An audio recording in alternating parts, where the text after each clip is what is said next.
He went to the city for work, but returned with a secret that shook the village. The sun rose slowly over the village of Masinga, its golden rays spilling over the clay huts and dusted paths. Birds called out as women drew water from the wells and children ran barefoot toward the small schoolhouse. Life moved with a rhythm older than any of us could remember. It had been nearly 6 months since Kato, a young man of 23 with lean muscles and a bright smile, left our village for the city. He had spoken of factories and offices, of better pay, and a chance to lift his family from the daily struggle that weighed heavily on all of us. His mother, Nyambura, cried that morning, her hands wringing the edges of her faded kitenge, while his father, Omari, gave a silent nod, trying to hide the fear in his eyes. We all believed Kato would return triumphant, carrying enough wealth to ease our burdens. Instead, the first sign that something had gone wrong was the day he appeared on the path leading to the village without a word, his head bowed, and his hands deep in his pockets. At first,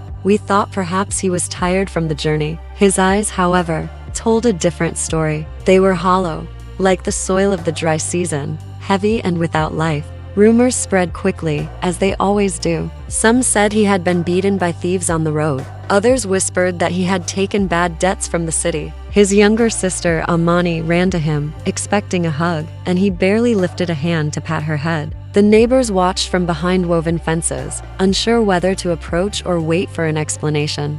It was Nyambura who finally spoke, her voice trembling. "Kato, my son, what happened?" He looked at her for a long moment, his gaze distant. "Mother, I will tell you soon." The days that followed were heavy with silence. Kato stayed mostly in the small hut he shared with his parents, refusing to meet friends or villagers who came to offer welcome. He did not go to the market. He did not sit under the baobab tree where the elders discussed news. The village, which usually buzzed with life and chatter, now felt a shadow over it, a quiet unease that made everyone whisper in corners. One evening, as the red sun melted behind the hills, I saw Kato at the river, throwing pebbles into the water. He was alone, but I could sense the weight pressing on him, the kind of heavy sorrow that does not speak in words. I approached quietly, careful not to startle him. "You are back," I said gently. He did not respond at first. His eyes stayed fixed on the ripples spreading across the river. Then he whispered,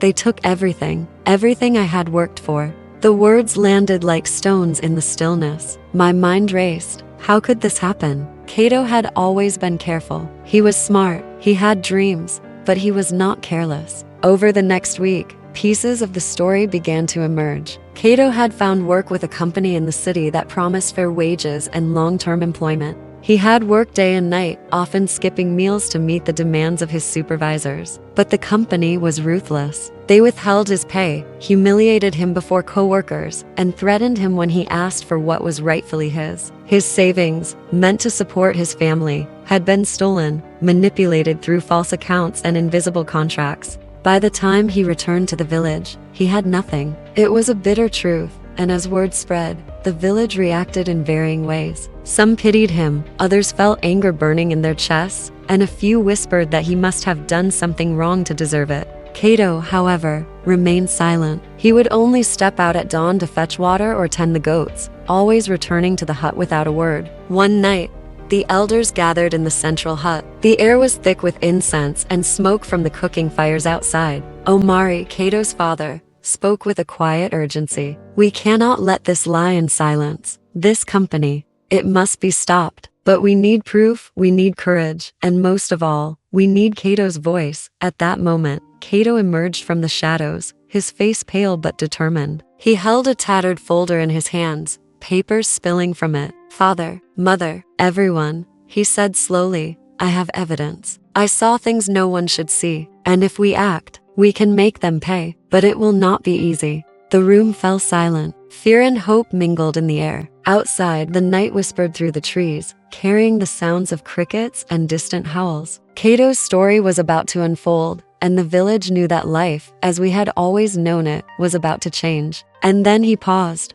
lowering his eyes to the ground. "But what I discovered, what they did, it involves people we never expected." The hush that followed was almost deafening. We leaned forward instinctively, hearts pounding. The secret Kato carried was heavier than any of us could imagine. Kato's hands trembled as he opened the folder, letting the scattered papers fall onto the rough wooden table. Each page was filled with receipts, contracts, and notes written in the hurried hand of someone who had fought to survive under impossible conditions. He looked up, his eyes searching each face in the room, and I could see the weight of months of suffering pressing into his posture. They forced workers to sign agreements they could never understand, he said. They cheated us of our wages, humiliated us publicly, and fired anyone who dared complain. I saw men collapse from exhaustion, women sent home in tears because they questioned small mistakes, and they took everything I saved to send back to you. Nyambora's lips trembled. My son, how could they? Kato shook his head, his voice bitter but steady. Mother, it is worse than we think. They were part of a bigger network. They exploited people from villages like ours. They prey on hope and dreams. A hush fell over the elders. Some gripped the edges of their walking sticks tightly, as if the weight of justice rested on their palms. Omari spoke slowly, deliberately. Then we must act. We cannot let this injustice spread. The village will help you, Kato. We will not allow these city people to destroy lives with impunity. For the first time in weeks, Kato smiled faintly, though it did not reach the shadows under his eyes. I have a plan, he said, but it will require courage, secrecy, and patience. We cannot confront them directly without proof. We need witnesses, documentation, and someone brave enough to speak to the authorities. The next days were a blur of preparation. Kato and a small group of trusted friends began piecing together evidence. They called others from the village who had worked in the city at different times. Stories emerged like threads weaving a tapestry of deception and exploitation. Every tale was similar: promises broken, wages stolen, and lives disrupted. At the market, I overheard whispered conversations between women whose sons or husbands had also gone to the city. Some were incredulous at first, unable to imagine such cruelty.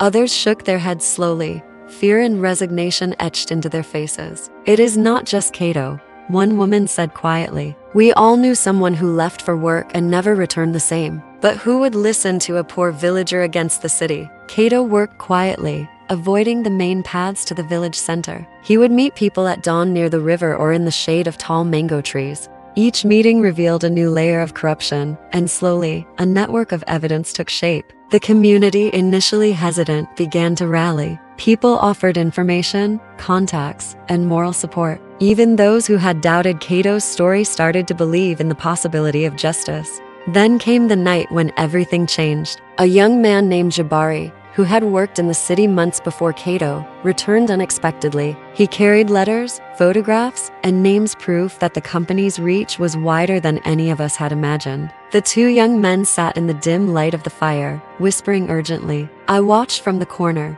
heart pounding.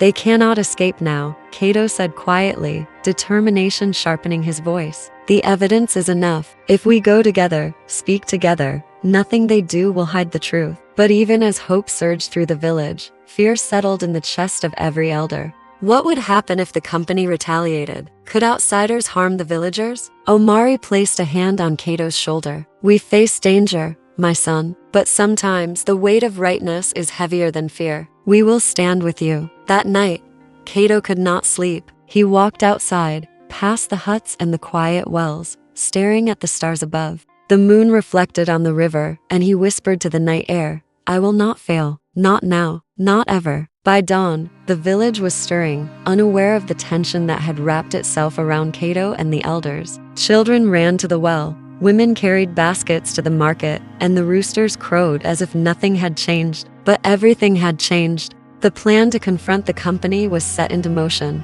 Then, just as Kato and the elders were about to leave for the district office, a stranger appeared on the path leading to the village. He was tall, wearing a city jacket that smelled faintly of smoke and metal. His eyes scanned the huts quickly, landing on Kato. There was a strange recognition in his gaze, and an unease settled in our stomachs. Who is that? I whispered to Nyambura, my voice trembling. Kato's expression froze. His jaw tightened, and his eyes narrowed. He knows, Kato muttered. And if he is here, it means they have been watching. Every step, every move. The stranger stopped a few meters from the gathering, and then raised a hand slowly. His smile was polite but cold, almost mechanical. Kato, he said, his voice smooth, carrying the weight of authority. We need to talk.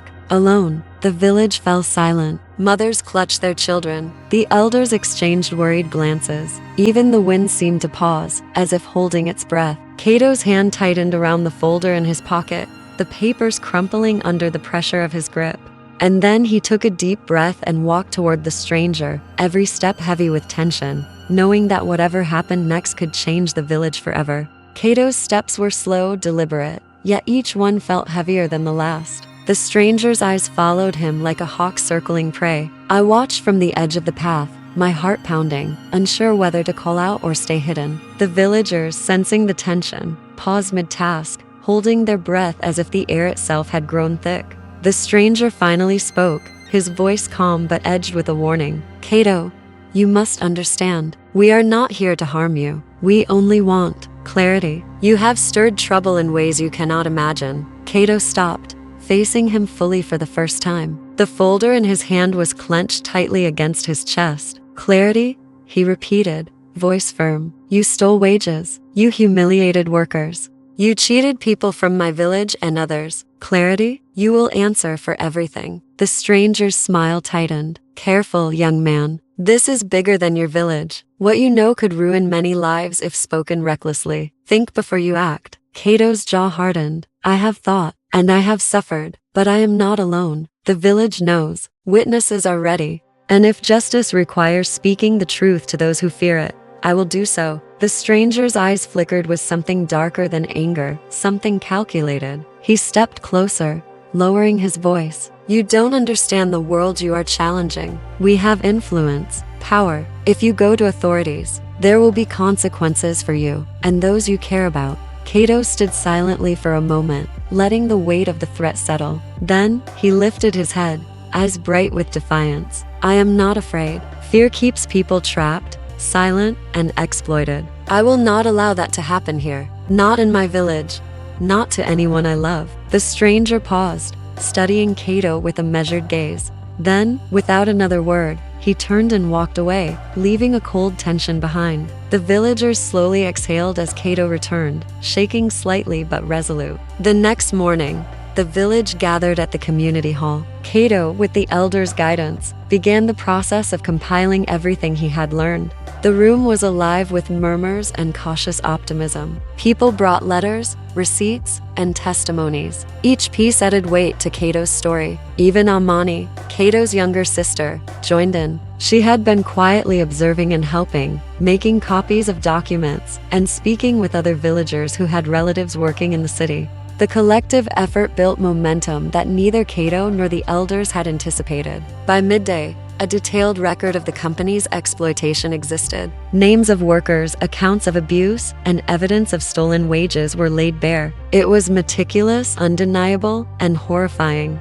But the tension in the village remained. Rumors of retaliation from the city circulated quickly. Some villagers whispered about men arriving in trucks, armed and dangerous. Mothers clutched children. Fathers checked tools and sticks, unsure if they could defend themselves. Kato, however, remained calm. He understood that fear was the enemy. Courage and unity were the only weapons they had. Then, just as the sun dipped low, casting a golden haze over the huts, a messenger arrived on a battered bicycle from the district office. His expression was urgent, eyes darting around as he spoke. Kato, they know. The company knows you are gathering evidence. They have sent someone to stop you. You must come to the district office immediately. Discretion is critical. Kato's face hardened. The villagers gathered around him, tension visible in their postures. We cannot back down, he said firmly. If we do, all this suffering will be for nothing. The truth must be heard, and we will ensure it is heard safely.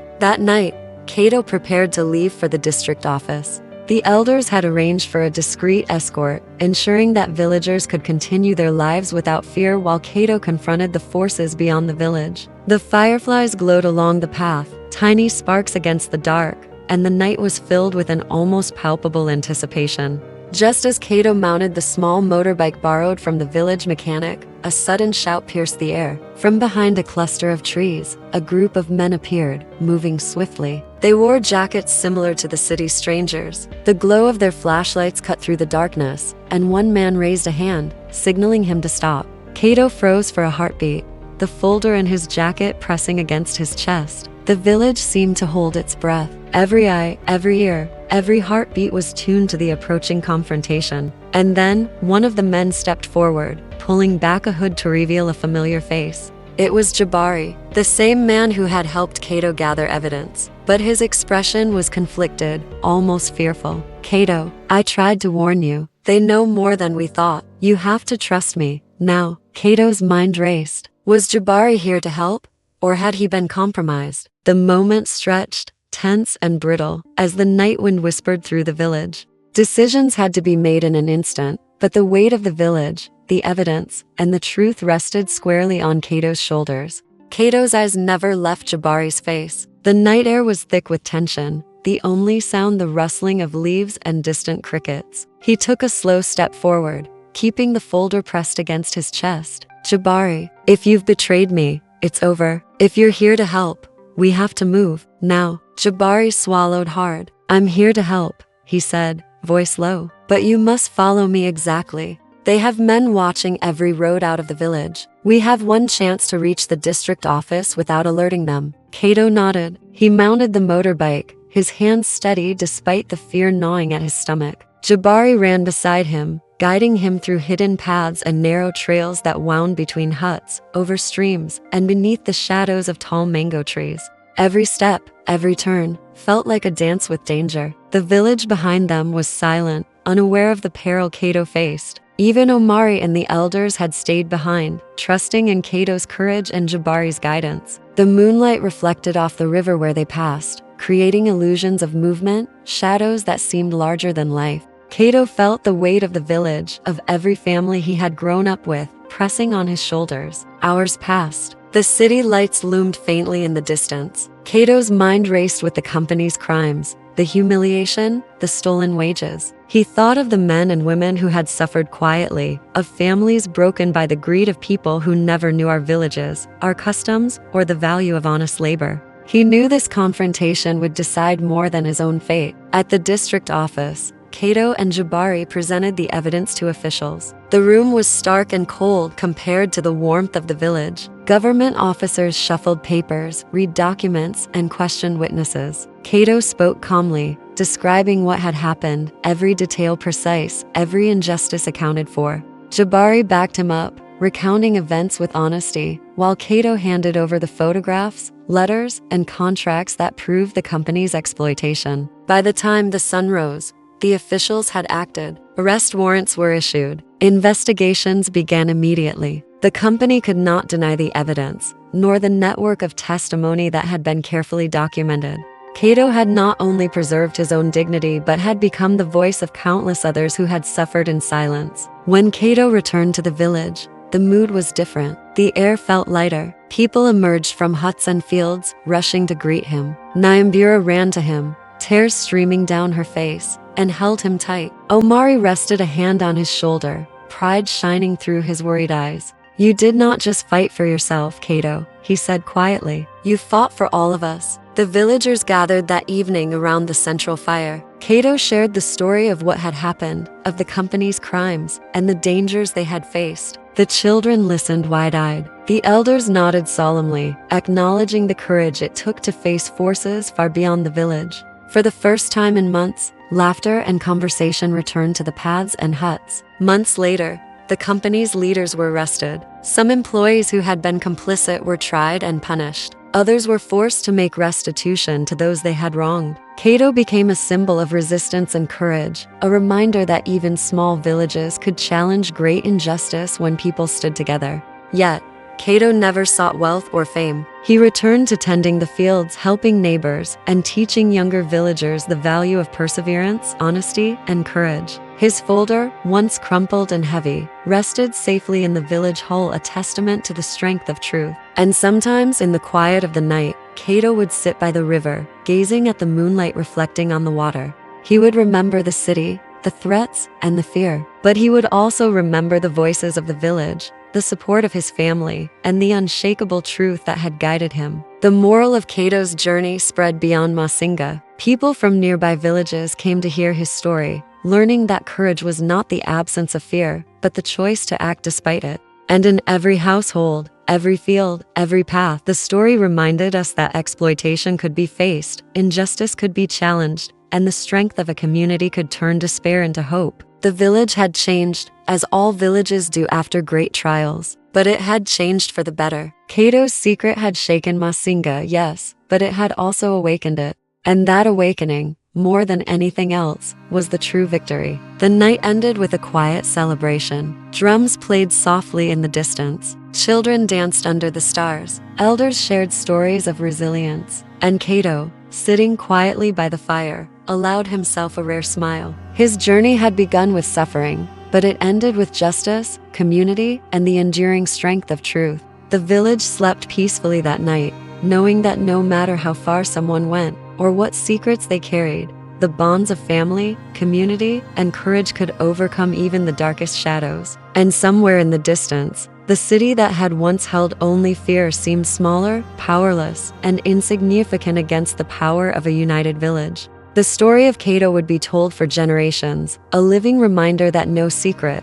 no injustice, and no fear was greater than the strength found in unity, courage, and the unshakable will to protect what is right. After months away, Kato returns to his village, changed, quiet, withdrawn, and carrying a secret that shakes everyone. The young man had gone to the city for work, only to be exploited, humiliated, and robbed of everything he had earned. With courage and determination, he gathers evidence of the company's crimes, rallying the support of his family and villagers. Facing threats, deception, and danger, Kato confronts the exploiters and exposes their wrongdoing. Through unity, resilience, and the unwavering strength of community, Kato restores justice, protects his village, and turns his suffering into a powerful lesson about courage, truth, and the bonds that hold people together.